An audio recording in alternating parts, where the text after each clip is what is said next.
Well, good afternoon. This is Micah Young with Micah Young Podcast, and glad you're with us today. And we're here in Fort Worth with two of my most dearest friends, Brett and Lana. And we've been friends for about 18 years and been through a lot together. And they're just two of the most gracious, uh, wonderful people that can call friend. And so Brett's with us today. And we're going to get to share with him and let him share with us what the Lord's shown him. So, Brett, thank you for being with us, man. Appreciate you Glad to be here. Glad to be back. Yeah. Round two. You know, we've been talking several weeks about the secret place and all the things that take place in there, and that we discover who He is and discover who we are in Him. And a couple of things that stand out that I'd like for you to share about some of the things you've shared with me about the Lord's provision and discovering how much He loves us, to think that He would single us out to have fellowship with us and to demonstrate His love towards us, and how He just cares for us from that. So, Brett, would you share a little bit about some of that and what you discovered in your time with the Lord, maybe some things that stood out to you? Sure. I think I may have, certainly touched on this maybe the time we were together previously, but one, I just didn't have any idea that the relationship was possible. That I heard about it, read about it, but didn't, after decades of knowing the Lord, didn't know the depth of a relationship that was available to me. And so what I experienced, hearing the Father's voice, was that how much He loved me, and I just had no idea that was,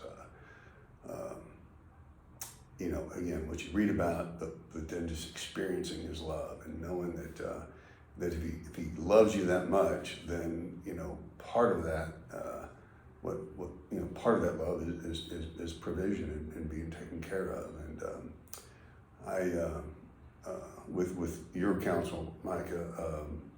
Been several, I think we've known each other probably more plus 20 plus years. Yeah. In those decades, I've had several different job situations or being out of work, and your counsel to me was, trust God for Him to provide. And I remember one thing you said, pursue relationships for the sake of relationships, and not to get anything out of it. And so on multiple occasions I've done that, and didn't pass out resumes, didn't pursue anything. I just waited on the Lord, and kind of scary, exciting process. But each time it has been 3 if not 4 times that God has just placed something in front of me that was the right thing, and good things, and and just knowing that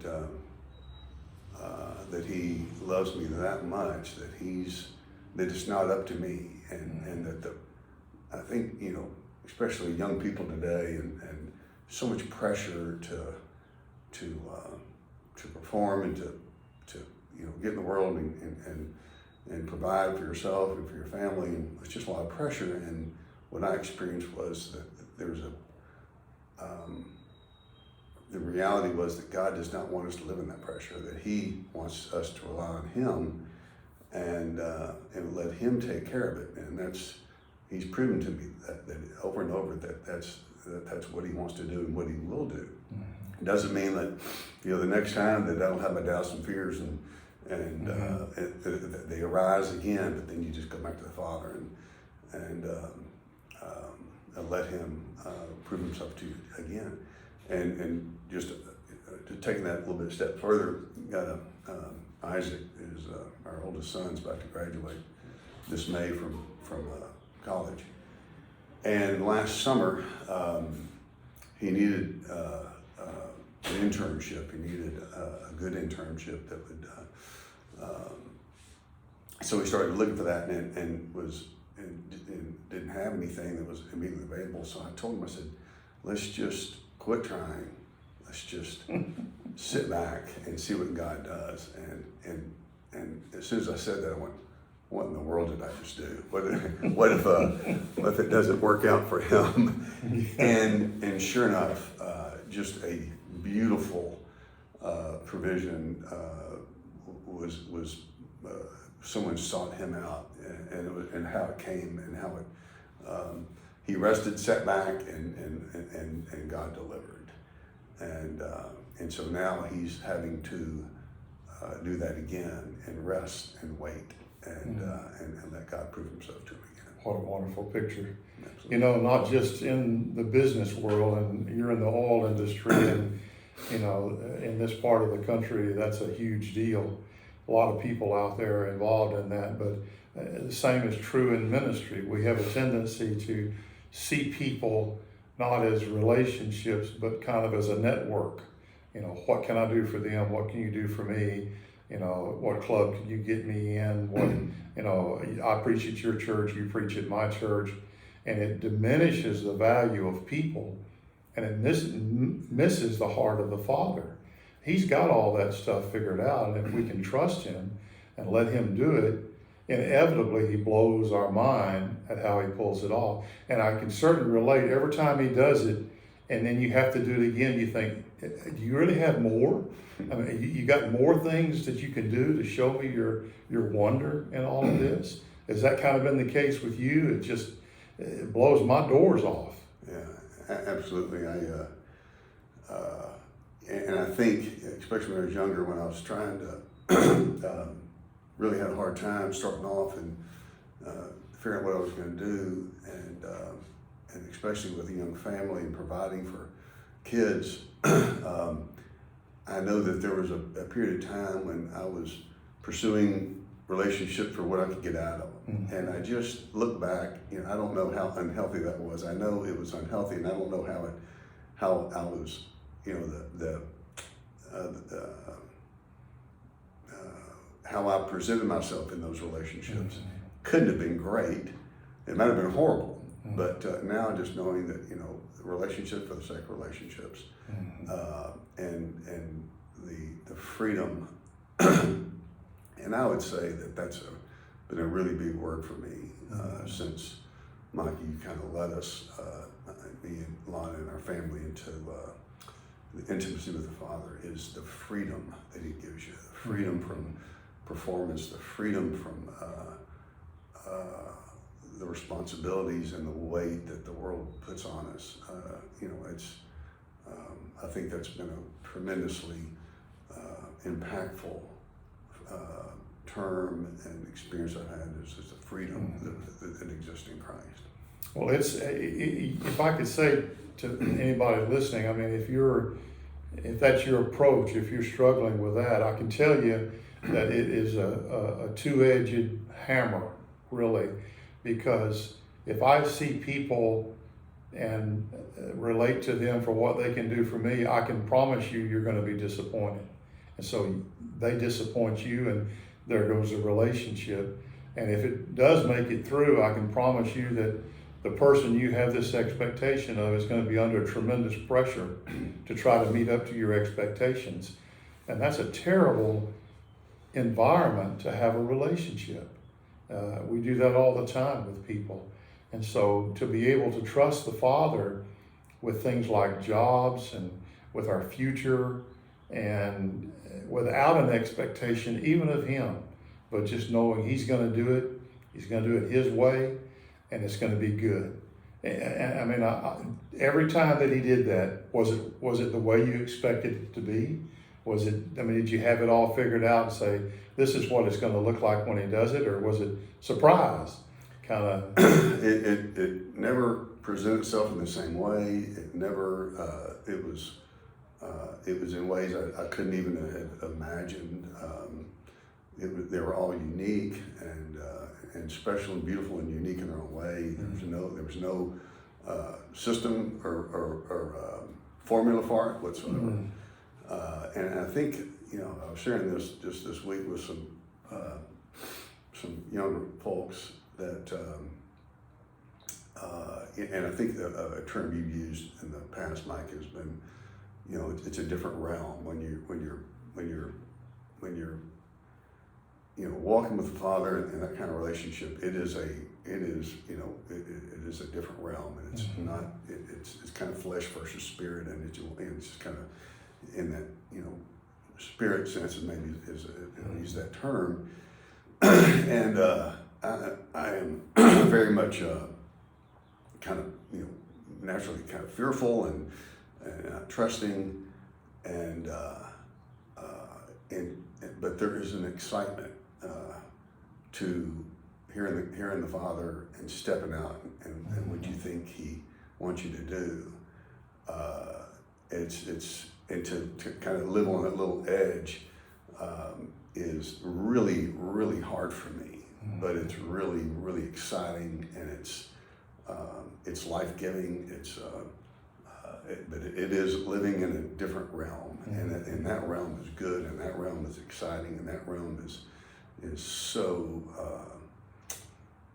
pure and good, and, you know, just life-giving. But it is, for me anyway, it's kind of hard to stay out there and on that edge. But he's I think that's what He's called us to do, to live differently in all ways, and what your expressions that I repeat so many of your terms that I, you know, used over and over again through the years we've met, is that if you ever feel like you're swimming, you know, if you're not going upstream when all the other fish are going downstream, you're probably going the wrong direction. If you're not going against the flow, you're probably, you know, more in the fleshly world than in the spirit world. And so, you know, when I am, you know, going the same direction everybody else is, I go, wait a minute, you know, this is probably not that healthy or good. Yeah. If I'm fighting upstream and kind of on edge and kind of,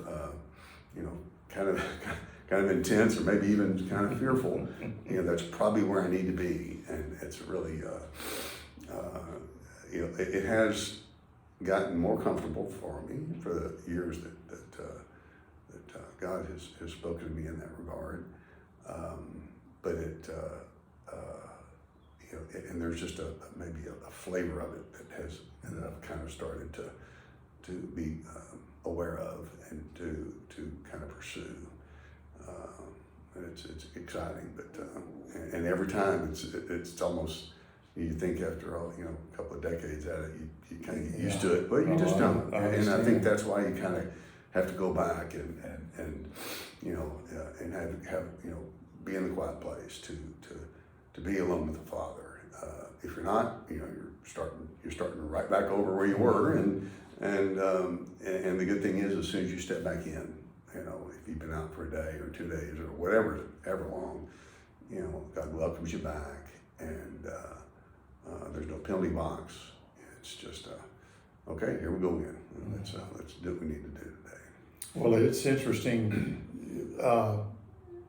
because I mean, I sense the same thing from time to time, you know, as the Lord leads you out to do something. But every time that He reveals it that way, He expresses a new perspective of His creativity. And we kind of want Him to be the same because we think we have security in sameness. Well, God's the same, but He's so much bigger than our same. We want Him to be this way and be that way. And He expresses His creativities to show just how much He loves us and how much He cares for us and how capable He is. And I don't think, you know, one of my favorite Psalms says, "What time I'm afraid, I will trust in you." Those aren't opposites. I can be afraid of what's going to happen and be anxious about it and still trust Him, because it has to do with my decision. It has to do with you sitting down with Isaac and saying, let's make this decision. Forget what our emotions are telling us. Forget what the fear is throwing up at us. Let's make this decision. That's what time I'm afraid, I will trust in Him. I will wait on Him and be obedient to Him. So how has it been in your journey in learning to hear the Lord? As it, for all of us, is it like all of us where it just kind of, you're shocked at first that you're really able to hear him, and it gets more familiar, or is it still up for grabs every time, or what's that like with your relationship with him, especially in the business world? Certainly at first, not knowing that he would speak and I could hear, it was shocking, and anything, nothing, it wasn't anything I could ever experience, and by far the most encouraging thing.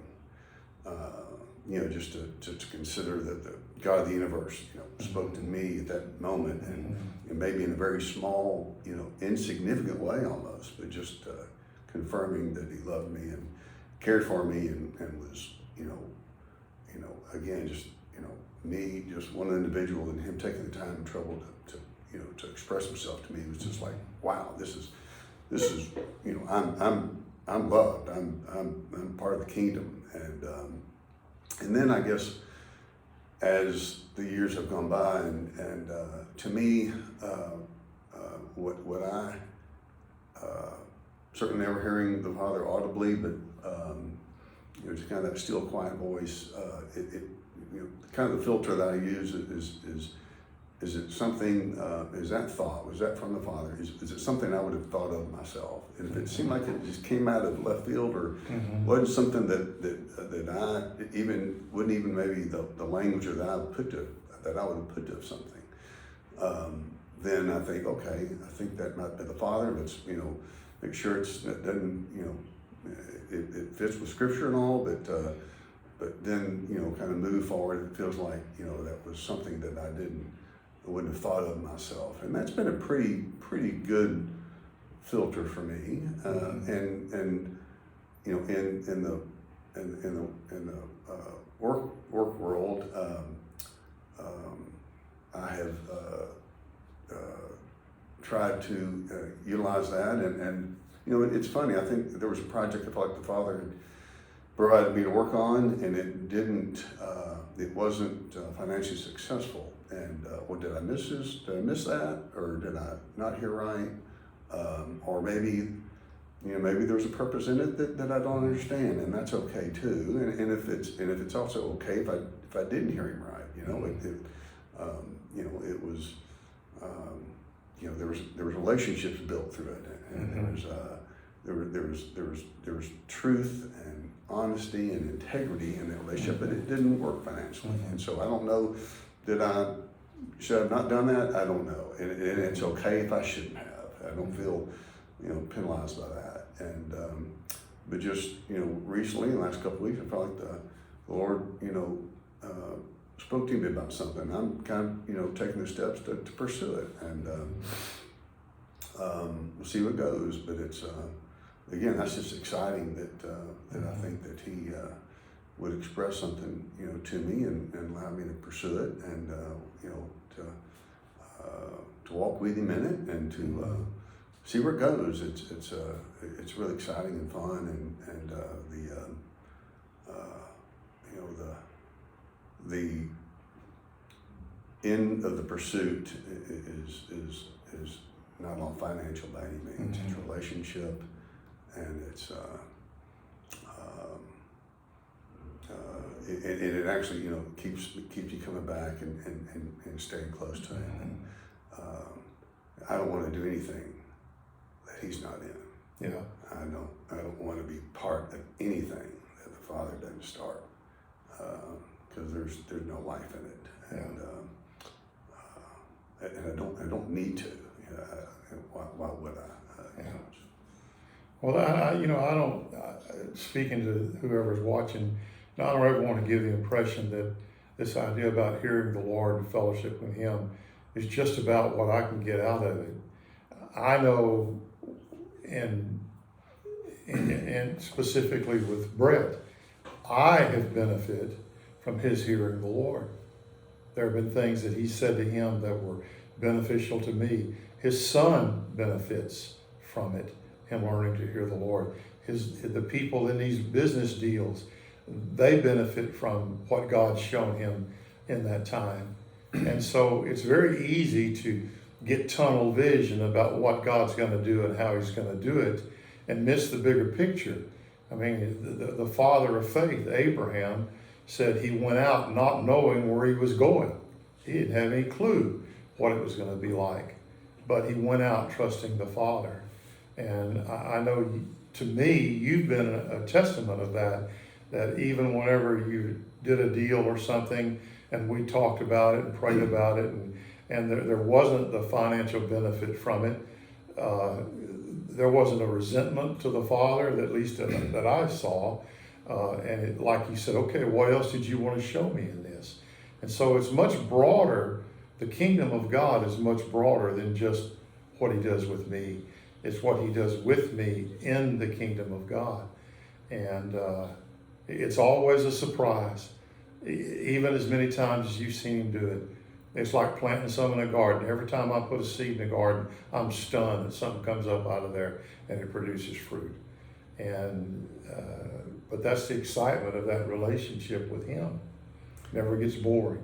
Yeah, I think when you told me a long, long time ago that there's no formula to any of this, and that's proven to be true. And they talk about the relationship, and each, it's just life-giving, and it has its own expression, and thank God for that, because if I was just looking for a formula, it'd be boring, and it would look that good, but to live and pursue the Father and His expression is so much better than anything I would have ever generated, and it's just everything's better. Everything's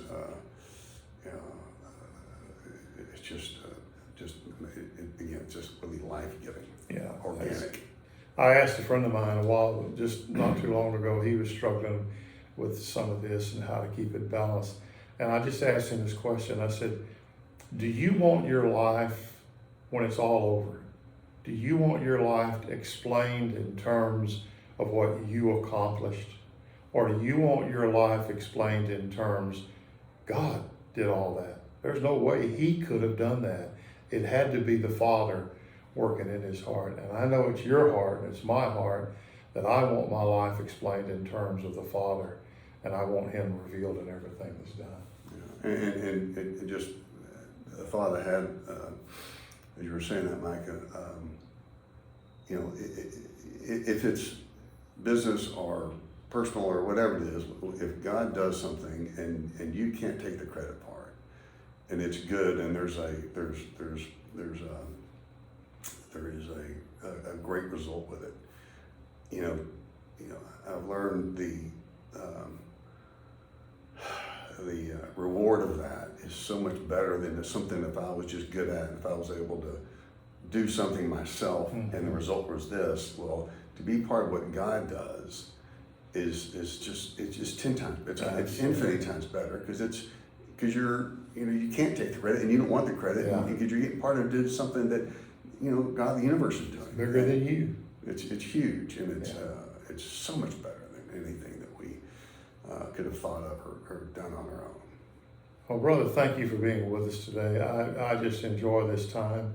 Glad we were finally able to work it out. It took a little time and patience to get it done, but I want you to know how much I appreciate you and value our friendship, and thank you for being with us today, brother. Thank you, Mike, always. And if you like what you heard, just click like, or if you subscribe on YouTube, you'll get a notification every time there's a new one out.